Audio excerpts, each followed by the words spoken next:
Hi friends, thanks for joining me. Today I'm going to be working on tassels that I'm making for a new friend. So she thinks I'm sending her 2 tassels, but I think I'm going to send her 4. So that's what we're going to be working on today. Last night I tore a bunch of fabric, and today I'll decide what's going with what.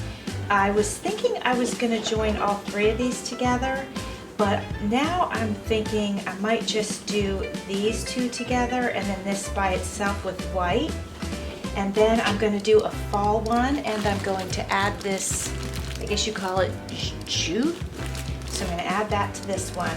Then I have this vintage cotton with this beautiful little blue flowers on it. We're going to use this, and with this one I might go ahead and cut some of this to add to it.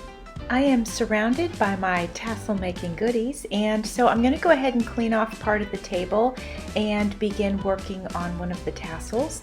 And I feel like I'm going to go ahead and start with the fall tassel. When I make tassels, I use a lot of vintage fabric, and in this case is some nice fabric that was gifted to me from some friends, and it actually comes from the island of Cyprus. So that's pretty special. So something that I do when I work with the fabrics is I tear them. I don't cut them, I tear them. And that way it gives a real shabby chic kind of look and feeling. So the first thing I do after I tear my strips is I have to pull kind of the frayed pieces that are hanging off. I pull those out, kind of clean them up, and then I begin making my tassels. I've got the fabric laid out, as you can see, and now I am laying some of the jute cord over top of it.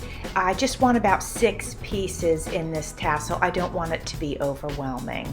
Now I gather the material together in the center, and I'm grabbing a piece of that jute cord to wrap around it, and I will tie a double knot. And then I will tie one more knot at the top, which then I will have like a hoop so that you could hang this from basically anything.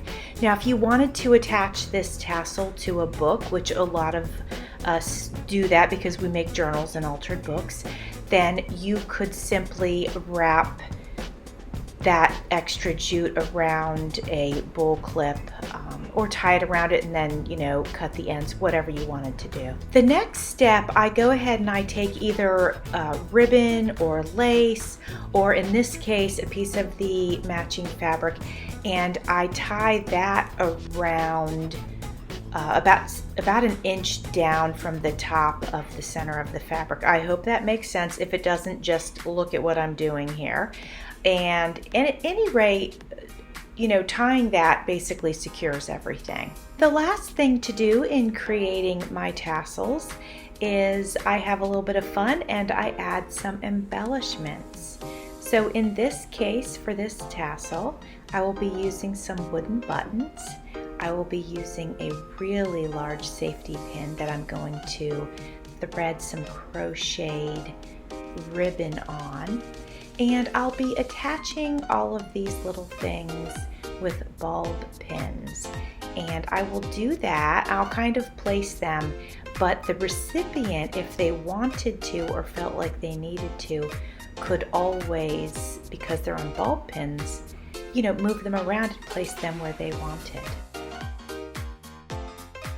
Coming up, I will have some pictures of my completed tassels that I'll be sending to Lorie Edwards. I will put her link in my description box in case you haven't checked out her channel. She makes beautiful journals, and also she's really funny to listen to.